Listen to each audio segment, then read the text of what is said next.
Hello, welcome to my talk. I'm Leigh Harris, as the slide suggests, Senior Game Designer at Wargaming Sydney, formerly the co-director and founder of Flat Earth Games with my sister Alyssa, and the two of us embarked on making games together.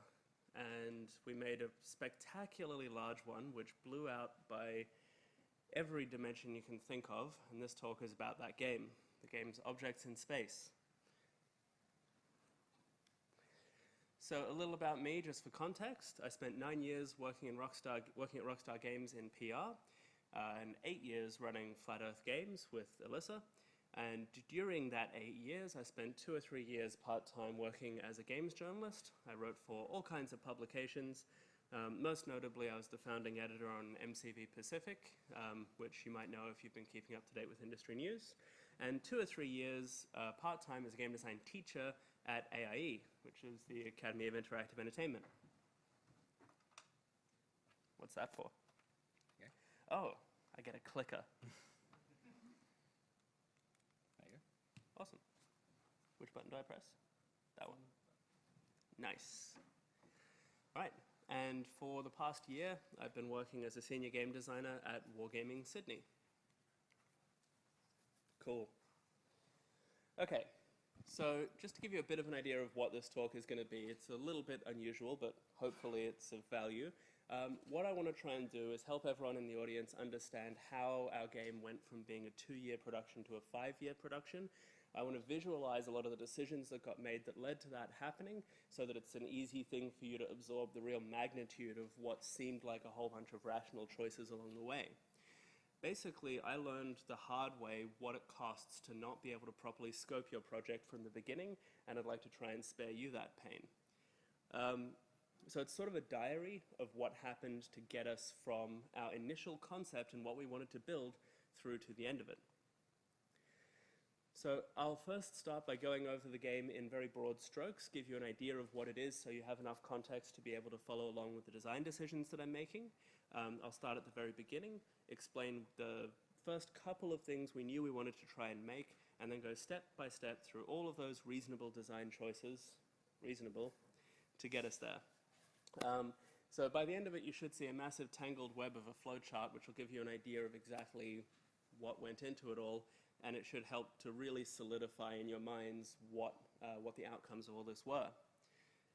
In order to get there, 5 years in development is a long time for a studio that had a reasonable success with our first game, but it wasn't 5 years in development successful, so we had to take on a lot of money from publishers, investors, and government grants and things like that to get us there. So the point being that most of the money that the game has made thus far has been recouped by other people, and rightly so. So that was the real tangible cost of what you're about to see.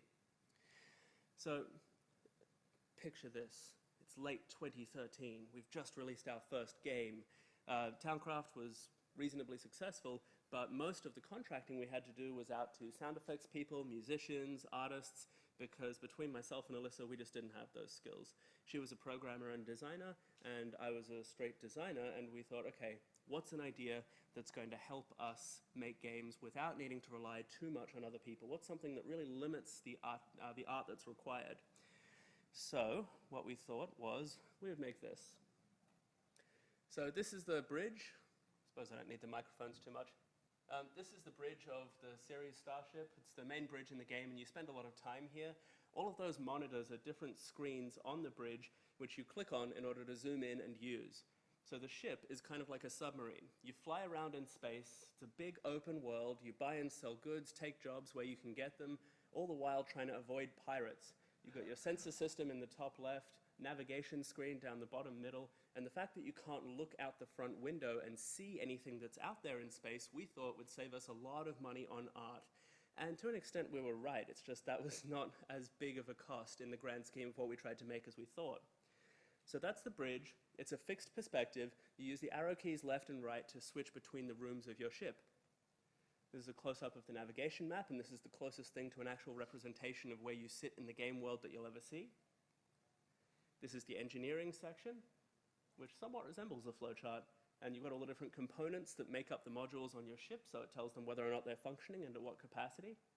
But you can get off your ship via the airlocks And again, when you're on a space station, you just move left or right with the arrow keys, and it just toggles between one room and the next. So this is where you embark and disembark, and this is you speaking to an NPC who is unhappy with you. Okay. So, we wanted to make a submarine simulator. This idea came from Alyssa. She'd played a whole lot of them when she was younger. We grew up playing games in the 80s and 90s and that sort of thing. So think 688 iHunter Killer and you're in roughly the right ballpark, or Silent Service or something like that. We wanted to make an open world game. We both adored open world games and always had. We played a lot of Grand Theft Auto and some open world RPGs and things like that, and we thought, what a great opportunity. If you can't see outside, we can just make an open world as big as we want and it'll be super easy, barely an inconvenience. And a nice 2D pixel art style. We thought this would keep it retro and make it simple. We can just do a few basic screens to represent the different rooms of the ship and space stations, and boom. That was the original, modest idea. A submarine simulator. What do they have in them? Sensor systems, so you can detect what else is out there. Power systems that you have to manage so that you can figure out how much or how detectable you are to other ships. And that all amounts to stealth action combat. So essentially we were making a stealth action game in space. Because it's an open world, we thought, okay, we're going to need quests for people to embark on. And once we realized how many quests usually go into open world games, for some reason we were undeterred. We ended up landing on about 120. About 60 different space stations that you could visit, and I stress different because we wanted them all to look visually different to one another so that you weren't bored by seeing the same thing all the time, and visually different in groups as well as you went from one nation to the other. There are 8 nations in the lore of this game world, across 30 different star systems, all of which were built by hand, including all the nebulas, asteroid belts, and space stations, everything to do with drop rates, pirate spawn points, all of it. So it's starting to already get a little bit bigger. But this is that phase of the project where you're really excited, anything's possible. I think at the moment it's 2014. And one of the requirements, at least in our mind, one of the requirements of an open world game is that it has multiple progression systems. Usually you're building up your character, for want of a better term, in a number of different ways. Sometimes you'll be doing it through attack and defense and stats in an RPG. Other times it'll be the accumulation of goods and things like that. So, based off 120 quests, we realized we would need about 300 characters. That's 300 characters, all with branching dialogue, and that's not including the number of NPCs that would be required to be procedurally generated so as to populate the space stations and make them look appropriate. You want a bunch of working class people to be over on that mining station there, and a bunch of militaristic types in the fascist state and that sort of thing. And I feel like pinpointing this moment as one of the moments where things got a bit out of hand. So, if you're familiar with hub and spoke dialogue design, that's where you've got one central point and you pick one of, say, 4 different things, options for things you want to talk about, and the NPC will describe those things to you, and then you return to the hub, and that option is now grayed out. So you have to write bits of dialogue times 3, and then there's an exit option, for example, and they all need to work in any order, which is a little bit tricky. Choose Your Own Adventure dialogue, which is how I'm referring to it here, has the dialogue always moving forward. You never return to that hub. So every time you make an option for something to say, you are inherently ruling out the other options. This multiplies the amount of work that you have to do in any given conversation by, I'm going to say, 10. This is probably one of the dumbest decisions we made in the entire game. It's awesome. Because of the choose your own dialogue, we kind of got into a kick about this. We were like, yeah, naturalistic dialogue. We didn't want NPCs to be vending machines where you put in a button or you put in a click and they give you a bunch of information about the game world. That's just so video game. It's so passé. We want something real. So we kind of got a bit more into that and ended up adding what I guess I'll say is a core pillar to the game, which was naturalistic presentation. We wanted things to not feel too much like you were playing a video game. Again, this is the bit where it gets a bit out of hand. Oh, sorry, I just took an extra slide to focus on the fact that I was color coding it. So the combat systems are all linked in blue. The orange ones are the content of the game, and I've put yellow as systems of the game. Now, because we wanted a naturalistic presentation, we didn't want a HUD. Nothing to tell you how much health you were on that was sitting between you and the game world. You were interacting directly with monitors that really existed in that universe. We wanted you to only interface with diegetic NPCs, monitors, screens, and things like that. We wanted time to be a factor. We wanted time to always move forward. So when you start our game, you have 3 months of in-game time, sped up of course, not real time, 3 months of in-game time where events are constantly taking place. So unlike, say, a Skyrim, where whenever you get out to where an NPC is, they're already there waiting for you, they've been waiting for you their entire lives just so they can give you this quest. We wanted something that would be a little bit more naturalistic than that by having it that, based on the events that are going on in the wider game world, which you can read about in the news articles we wrote a lot of, that the NPC is reacting to the events in the game world. This is happening right now. It's good that you're here at this moment in time. And I've moved Choose Your Own Adventure dialogue to a sub-part of naturalistic presentation because at this point we had a bunch of things that were all stemming from this new ideal that we had. So, 300 characters in a 2D pixel art style. Well, that's easy. We can just do simple character portraits. Simple character portraits just of someone leaning at a bar and then they're smiling and then they're frowning and we're done. Pixel art, easy. We can do this. We've got volume. However, we had a big problem. This is one of the other areas where it blew out, which I am proud to say was not a design decision. We had highly detailed and informative monitors in this game. You saw the screenshot earlier. You have so much information on those ships to try and tell you what's going on. With every system, every weapon, everything that's going on needs to be conveyed to you. However, if we go for 2D pixel art, that means that the ability to show you what's on one of those screens but zoomed out so you can still see it legibly can only exist if that texture that's providing the information is in a 3D space. So we realized we would have to go 3D. We decided not to change the design. We just thought, it's fine, we'll just make it work in 3D. We were using an engine called Cocos 2DX.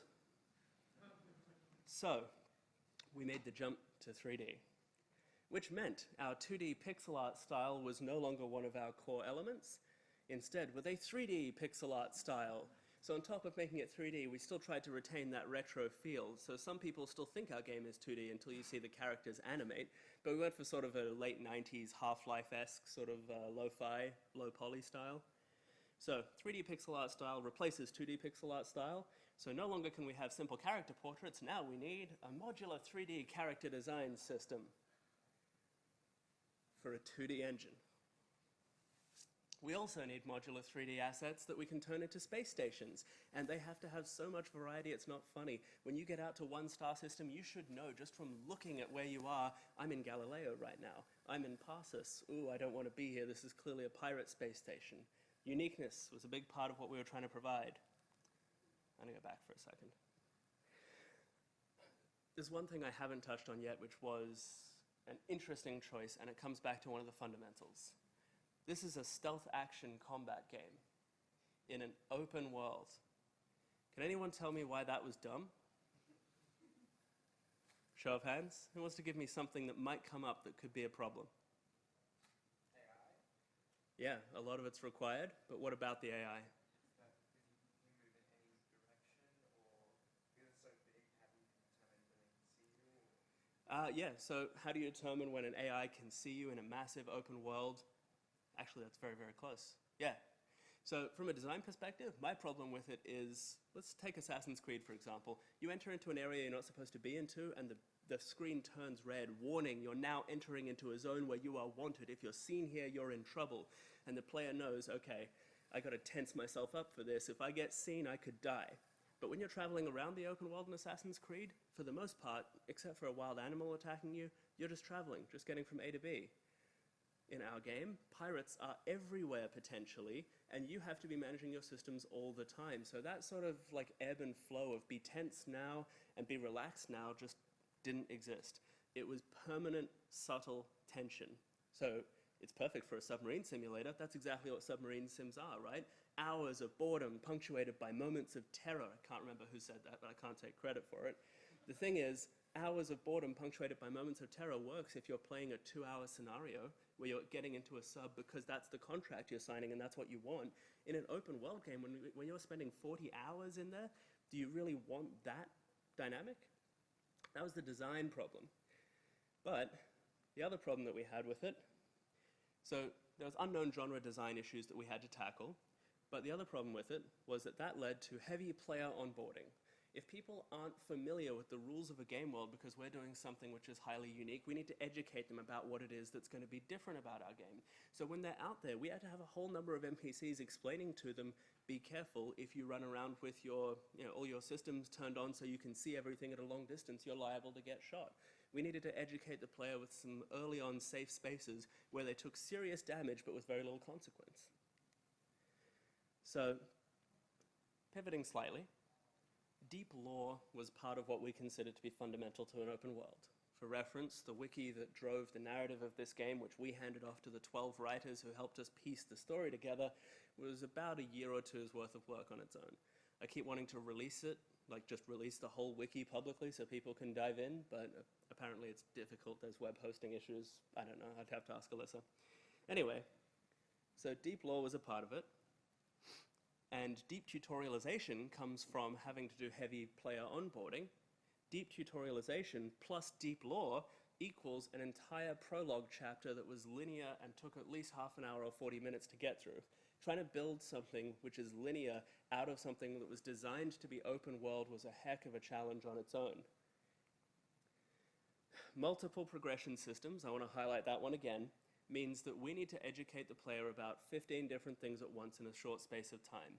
My approach to try and get this done was to really weave the narrative and the tasks of the tutorial together as tightly as possible, giving people motivations to do every little thing. I was really allergic to that idea that you were just told, you need to do this now, and then you do it, because of course you do. Of course you stop and do that, because I'm learning.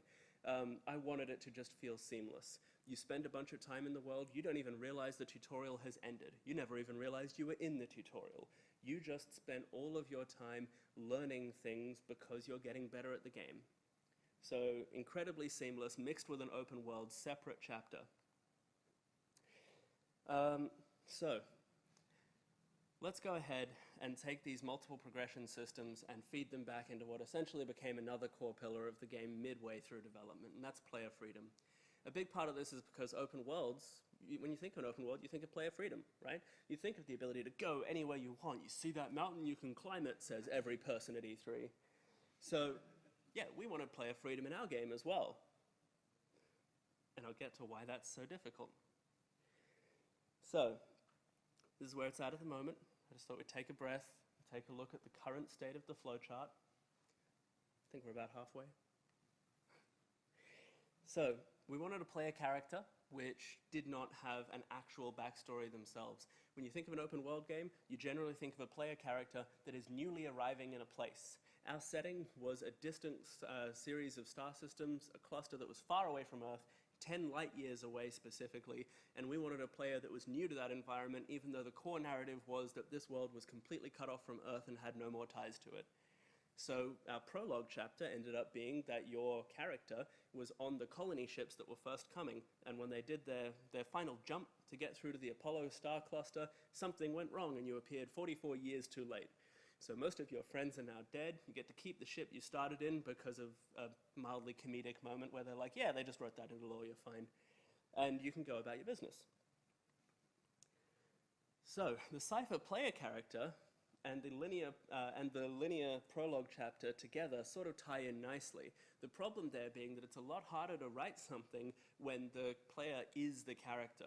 We don't have a character that responds in certain ways. We have a first-person perspective. You never see your avatar in the game. So whenever we play-tested it and someone would come back and say, I really wanted to say this, I had an option to say, yeah, that sounds great, or I'm not so sure. I also wanted an option to say, no, screw you, you're an asshole.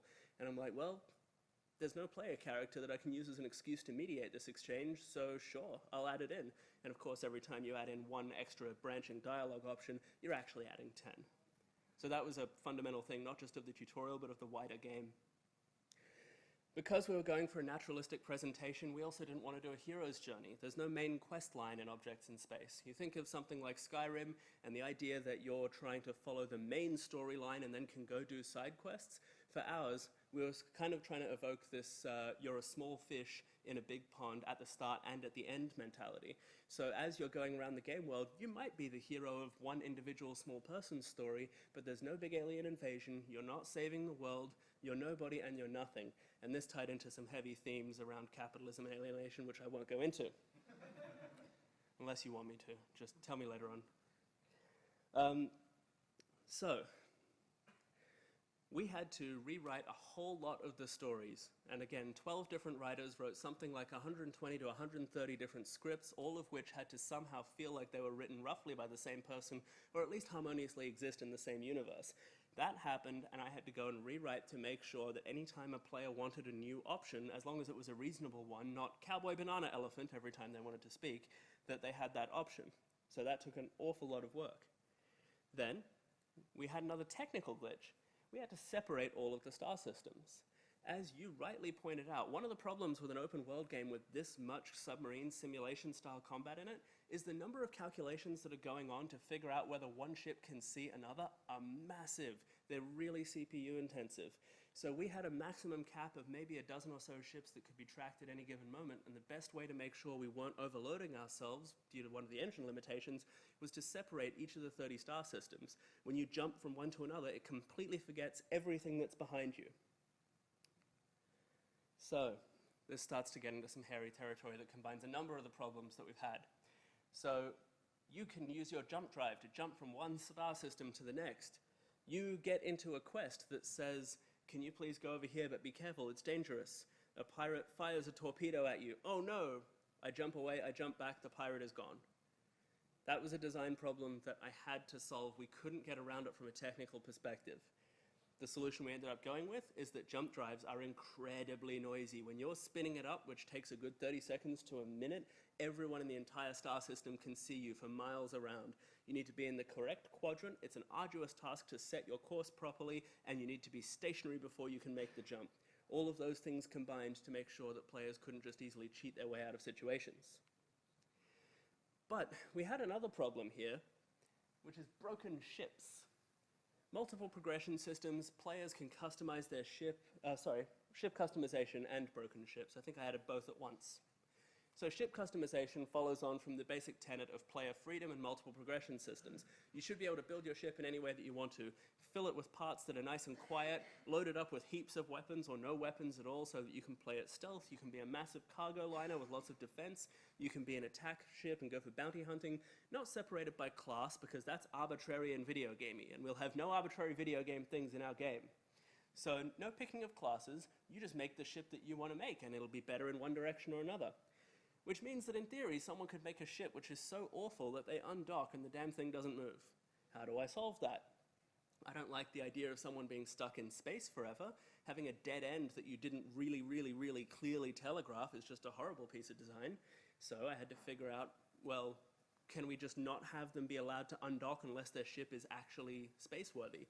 And no, we can't because of broken ships. If you've got a broken ship out there because you took a couple of torpedoes and one of them took out your rotational thrusters so you can no longer turn, we have to account for that. Or they took out your main thruster so you can't stop. Any number of things. Those screens I showed you at the beginning, every one of those monitors can be completely off. You can be completely dead in the water in this game. So we realized that it's nothing to do with whether or not you dock or undock. If you can blow off parts of the functionality of a ship, you can disable it, and the player has to be able to get out of that. So here are 3 systems which were necessitated by that in rapid fire. First of all, the player needed to send out an SOS signal, and again, in accordance with the jump drive non-breaking gameplay exploit thing, we needed to make sure that it took several minutes for a ship to arrive and tow you back to base. But that couldn't just be infinite, that needed to cost you something. So if you got back to base and you couldn't afford the tow, what happens? Well, naturally, we had to introduce a debt system. You had to be able to borrow money, go into debt, that money had to be able to accrue interest, but what's the point of it accruing interest if it doesn't negatively affect your game? So we introduced the bounty hunter system. The bounty hunter system allows ships to constantly spawn and try and chase you down and demand that you drop your cargo, and if you do, it takes the cost of your cargo off the existing debt for one of 9 different banks throughout the star systems, because again, there are 8 nations. And we didn't think it was realistic. Don't know why I'm using the word realistic here. but we didn't think it was realistic to have one bank across 8 different star systems or 8 nations. Okay, so which element are we looking at now? Right, oh, this was one of the hidden benefits. So we went through all those systems, and that was a real nightmare, but the fact that we now had a bounty hunter system was great, because it meant that the choose your own adventure dialogue style, where you could just say screw you to any NPC that you wanted to, mixed with our ideas for multiple progression systems, and the idea of player freedom, we could now insert something into any story that we wanted with meaningful consequences. If you get told this is the morally right thing to do and you're going to suffer for it, or the morally wrong thing to do is going to give you a bunch of money, that suffering can now come in the form of us spawning some quest-specific bounty hunters that go after you, and just as they fire, they, say something along the lines of, what's the guy's name from Mafia? Salieri. The first name of the Don from Mafia 1. Does anyone know it? Damn. Okay, I was going to go for Salieri says hello. It's one of the last lines in Mafia. Spoilers. It's been 2003, come on. Okay, so in any case, that ended up being a really useful thing, but in order for it to be a useful thing, it had to be... okay, sorry, next slide. At this point, the game's getting very bloated. It's getting very complicated. You might notice that there are a whole bunch of quests that you can keep track of. Time is constantly passing, so if you don't complete a quest within a certain time limit, they don't just sit there waiting for you. Everything has a time limit. We don't just have the NPC-driven story quests, we also have the procedurally driven economic quests, and all of them have expiration dates. To keep track of all of this, as well as where you are in the universe, basically we realized why every single RPG or open world game out there has a gargantuan menu system with different tabs you can scroll between to try and figure out what's going on. It's just a nightmare to not have that. But how do we do that when we don't have a HUD? We don't want something like a menu system at all. We just want you to be in the game world, because immersion. So we added a PDA tracker. That was the thing that you were talking to that NPC through. So it's a sort of like retro thing. It kind of looks like a clunky calculator. It slides in on the side of the screen like you're using it, and it's got your map of the game world, all the current quests, which are listed under your personal journal, stats about your ship, which again are not stats. They are the properties of the individual components that exist on your ship. And when you're talking to someone, it opens up a new tab that just says translator mode, and then tells you what language the person is speaking to you in, and that's our excuse for not having to record any dialogue. I am still proud of that one. So, the PDA tracker was an incredibly useful thing, but basically we just had to design from the bottom up a series of different pieces of UI that all had to relate properly to the game and update correctly. That was a huge undertaking in and of itself. Like, designing all of the software for a PDA device is no small task, and it was just one of the smaller things that we had to do in this game. But this was the slide I thought we were getting to last time, because we've now got all these bounty hunters at our disposal, and now there's all these reasons why people might try and hunt you down and kill you if you really screw them over. I had to do more rewrites. So this rewrite was for player consequences. At any stage, in any quest, because of the player freedom core pillar that we were adhering to, we had to account for a player that goes, sure, I'll get your child safely to that moon over there. And then the child gets on board, and then the player goes, huh, psych, just jumps off to another star system. I don't know why the player would do this, but if they can, the game still needed to react somehow. So what do? Yeah, eventually you'd have to get a message from the person going, excuse me, my child is still on your ship, what's up with that? More importantly, you only have one passenger cabin. Taking passengers is a big way of making money in the game. The child needs to get off somehow. So at a certain point, once time has expired, you might get a warning message, and then the child will get off at whatever the next space station is and just say, I'm scared. You said you were going to do something and you didn't. I'm running away now. And then the conversation closes. And then you get a nice email from the parent of the child saying, I've got bounty hunters coming after you.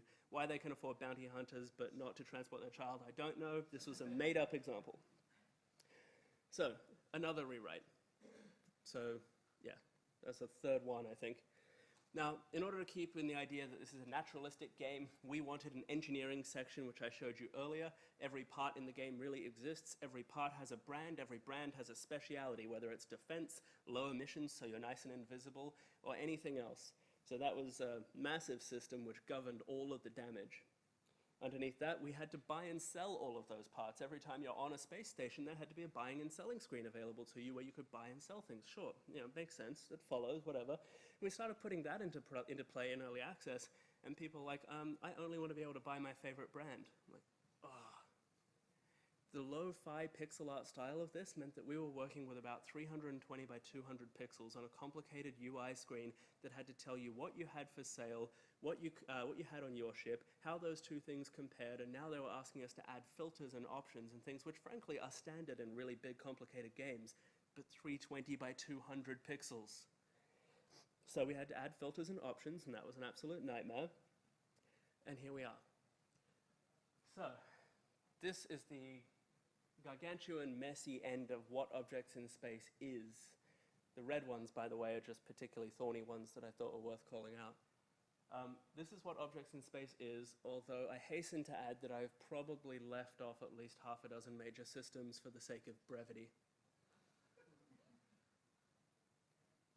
So be careful with the genres you pick, is that moral of that story. And I do actually have a few useful takeaways for you for things I'd like to just impart. But take it in and realize that this is what 5 years looks like. And it started with just, let's make an open world submarine simulator. Open worlds are big. That's certainly something everyone knows, but you don't really know it until you make one.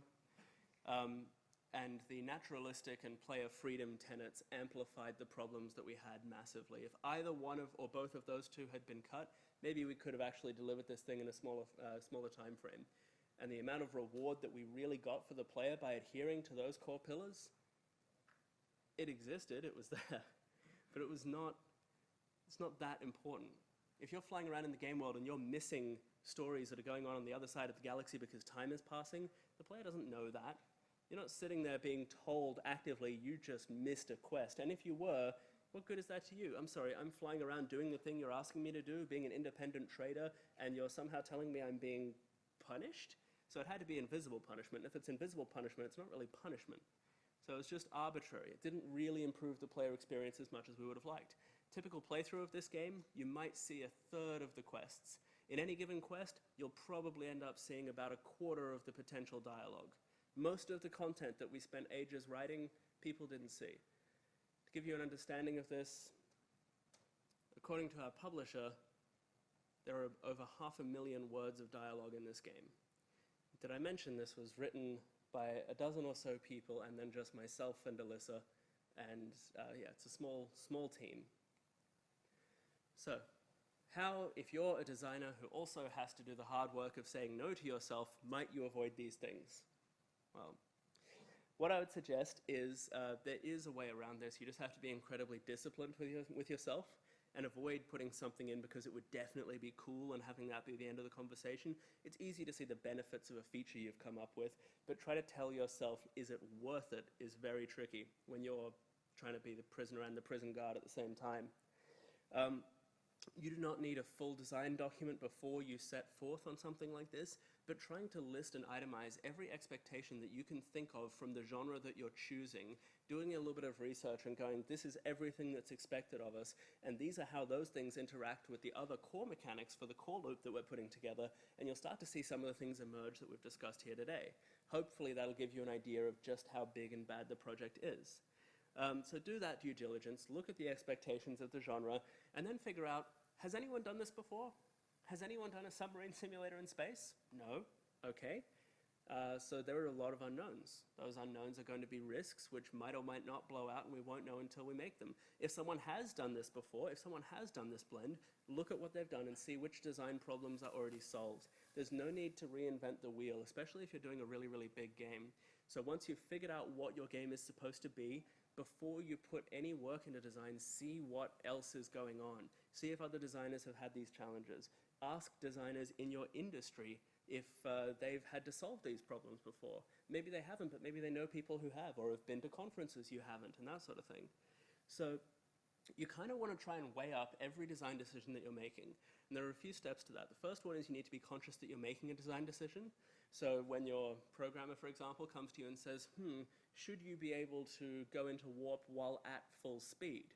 That's a design problem. What are the benefits of going to warp at full speed? What are the negatives from the point of the player experience, from a designer's perspective? What are the negatives in terms of what other systems are going on at any given time that this might possibly affect? How are those systems being affected, etc.? So what you want to do is try and figure out which things you know, which things you don't, prioritize the things you don't and prototype them first, before anything else. Get it to a stage where everything left on your roadmap to finish your game is a series of known quantities. Because if you're a producer and a designer by necessity, because you're working at an indie studio, really, you're probably a producer or a designer. I'm using the term producer loosely, but basically what I mean is I'm much more of a designer. I was a producer because we didn't have one, but whenever my producer and designer were doing battle in my head, the designer always won, because it would be so cool. So this is the handy list I would suggest you try and take away if you're going to do something like this yourself. If you're embarking on an indie game, you don't have a producer who can be there to sit there and go, no, you can't do that. So what resources do you have at your disposal? How much time can you really dedicate to this from which people? How risky is it? And there's two dimensions to that. How risky is it for the player experience? Does this impact the other systems in my game? And if so, to what extent might it impact them negatively? And on a technical perspective, how is this likely to play with our engine, on our platforms, with the other systems that are already going on at once? Do we accidentally overload the CPU with too many sensor things going on at once? How long is it going to take to do? And you'll only really know that if it's been solved elsewhere by other people before, or if someone on your team has done it before. So once you've done all three of those first three things, which are the unromantic ones that are not very big on design, then you come down to, really, seriously, how important is this to the player experience? Am I really going to improve my game that much if this gets in there? And put it up as a matrix. Put it up as a little chart for yourself. Pros, cons, which systems are now at risk as a result of the change you're making. Evaluate it that way. So that would be my handy little guide, and hopefully stepping through all of the gargantuan mistakes that we made to try and make our game will give you an understanding of where we're at. Again, in 5 years, it was worth it. We made something we're really proud of, and we're really happy to have built it. I built an open world. I got to design the whole thing from scratch. I couldn't be happier about that. But as I say, most of the money that we needed to take on to keep ourselves in development largely gets recouped by other people first, and rightly so. So we're just in a position now where we're like, okay, that was intense. We should not have made those mistakes. Still cool, though. Any questions? Zoe? Which of the core pillars would you make a sacrifice in retrospect to still keep a game you're proud of? Sorry, they're recording this, so you Oh. use the microphone. Sorry, I can do you want me to repeat it? Or? That's okay. The question was, which core pillars would we sacrifice if we were going to repeat it? Frankly, the way that we could possibly have gotten this done in the budget that we have, we would have had to not make an open world game at all. If I were to scale it down so we only had to mortgage our sales a couple of times instead of 3 or 4 times to get us to the end, I probably would have sacrificed the naturalistic tenet, because that one just, there's so many easy things. Just the ability to throw a message up on screen to the player going, "You're going the wrong way, idiot." You can't underestimate how useful it is to have that ability. You take that away from a designer, and all of a sudden, yeah, nightmare. So I guess it depends. If you want it to come in budget, we basically just would have made a combat submarine simulator that was very close to the sub-sims of the late 80s and early 90s. We just would have done it in space. Next question? Did I see another hand go up before?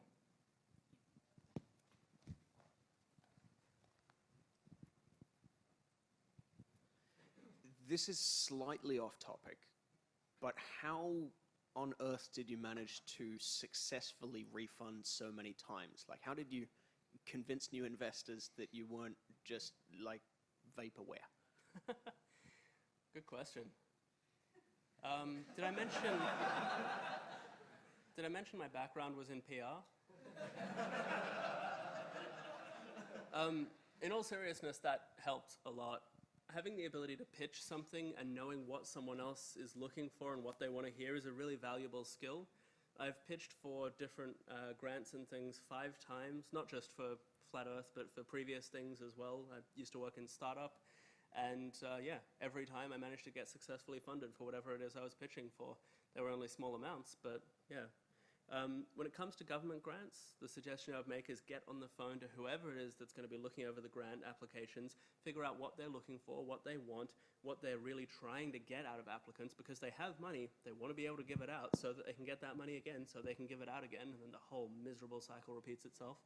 So try and get on the phone, figure out who your audience is and what they want to hear, and then deliver that to them. That would be my advice as far as government grants goes.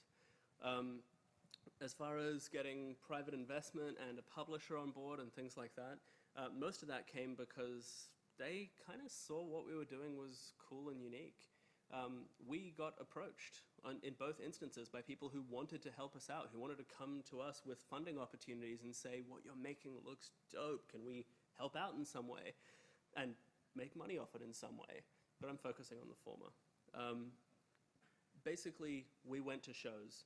We took our game to so many different PAXs, down to AvCon, we took it to Seattle, to Boston, and if anyone here has been familiar with the progress, you'll know that one of the key systems I left off that flowchart was that this game interfaces with physical hardware that you can build yourself at home.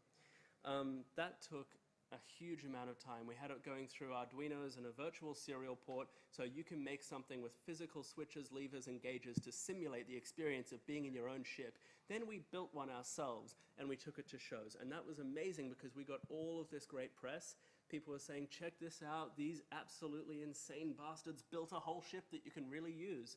And that was fantastic. It got us a lot of press, and that press got us a lot of attention, which got us, frankly, investors and publishers knocking on our door going, hey, how's it going? That looks cool. It also shot us in the foot because then everywhere I went, I said objects in space, and people were like, oh, that game with the big spaceship. I'm like, yeah, that's the one. They're like, oh man, I would so buy that game if I didn't have to build that. I'm like, oh, no, that's not necessary. Keyboard and mouse is fine. We ended up including, at the beginning of trailers, you can play this with a keyboard and mouse, as though it's a feature. So I guess that's the answer. We found something that was a totally unique selling point, and we showed it off, and we leveraged it hard. That was how we got that attention. But the initial funding was government grants, and that's how we did it. As for them deciding that we were definitely going to finish the game, I don't know. I guess we did, so they weren't wrong. I think they just probably looked at us and went, you are stubborn and slightly mad. This is going to be great. And I was, and I am, so it's good. Anyone else?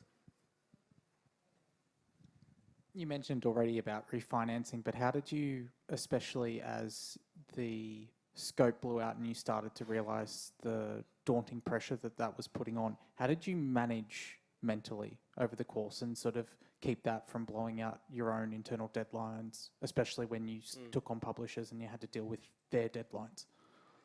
I think there's a pretty familiar, what's the word I'm looking for? I don't know, there's like a graph you can follow in game dev.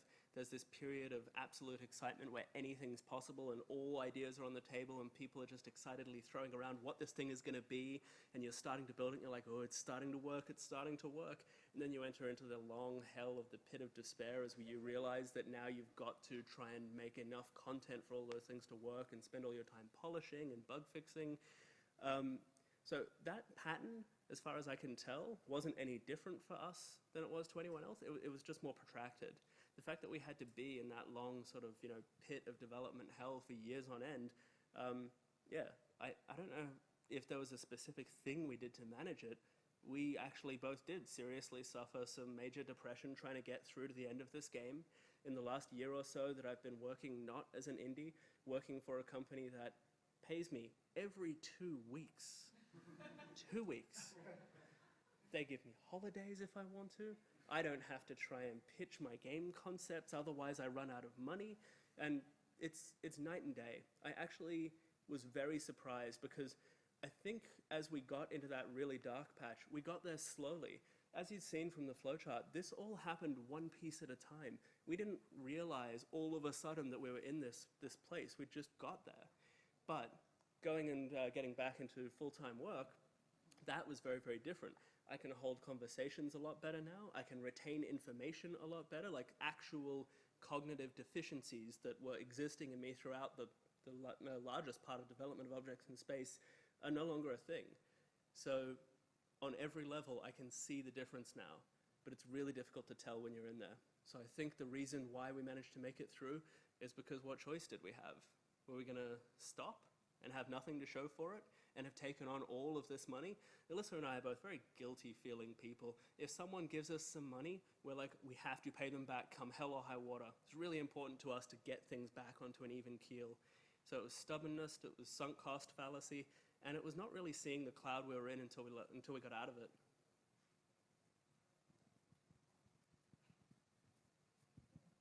I was just wondering if you could speak to whether the size of your core team being only 2 people actually affected this process, and whether you feel like a bigger team might have changed that or not, or yeah, just in and around that. I think having more voices in the room would have helped, because if there was a few more people who were a little less maniacal, who weren't so into the idea of what they were making, they might have been able to turn around and say no. And having someone on board whose job it was to oversee the wider production while I was off solving design problems and Alyssa was solving technical ones definitely would have helped that process. I think the larger the number of people you have working on a project, as long as you don't have one person at the top who's like a tyrant, you can generally find ways to make sure that you're not doing anything that's going to hurt the team. I think with Alyssa and I, we had a lot of contractors, people came on to do bits and pieces of concept art or sound effects or music or writing or stuff like that, but that was just one-off piece rate type things just to get the assets in. But we did have our lead artist who was working for a percentage of profits, and he was there 1 day a week, every Monday like clockwork, and stuck with us for years. The amount of guilt that we felt about that was absolutely immense, because ultimately it was still Alyssa and I trying to make this thing, and he felt like he was suffering the negatives of the decisions we were making. If we'd have had more people that we were responsible for, it would have been harder and harder for us to make but it would be really cool decisions. So for a number of reasons, it would have helped to have a bigger team. I don't know if it would have sped up production all that much. It probably would have. There's a million things I could have gotten other people to do. Next question.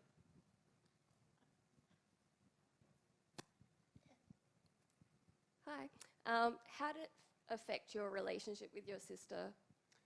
Oh, that was really trying. That's part of the problem, is that our relationship eventually became entirely about the work. And when the work is a long period of uncertain futures, very little income, not knowing whether or not it's all going to come together in the end, as well as the tension of getting on each other's nerves and that sort of thing, it was really, really tough. I think we're still trying to recover from that experience. I probably can't understate that part enough. It was really difficult, and I think with something like that, it's important to try and note that your ability to have conflict and to resolve it and move forward is useful, but only up to a point. The number of conflicts that then had to be resolved, we were good at that, that core loop part of dispute resolution, where we could figure out a way to describe what we were both saying, get on the same page, make a decision, and move forward. We were good at that. But when you multiply that by years and years and years, and eventually there's a small amount of resentment that builds up because of one dispute or another or another or another, then eventually it's a more deep-seated toll that's getting taken. So the meta loop of our relationship was broken, if you will. I think we're still trying to recover from that, and that's very much worth considering. Thanks for asking it. Did I see another hand over here?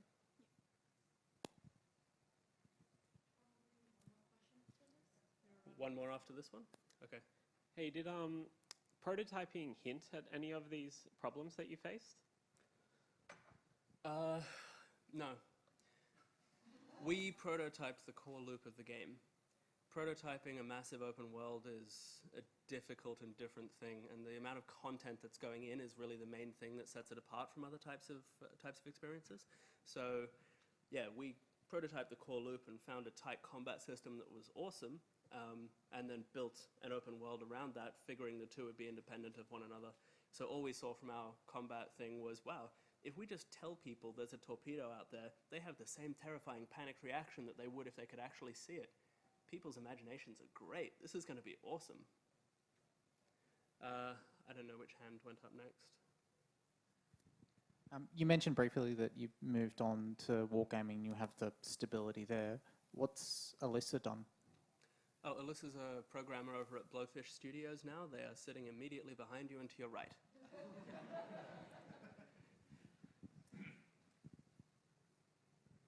Okay. All right, thank you all very much for coming. Have a great GCAP.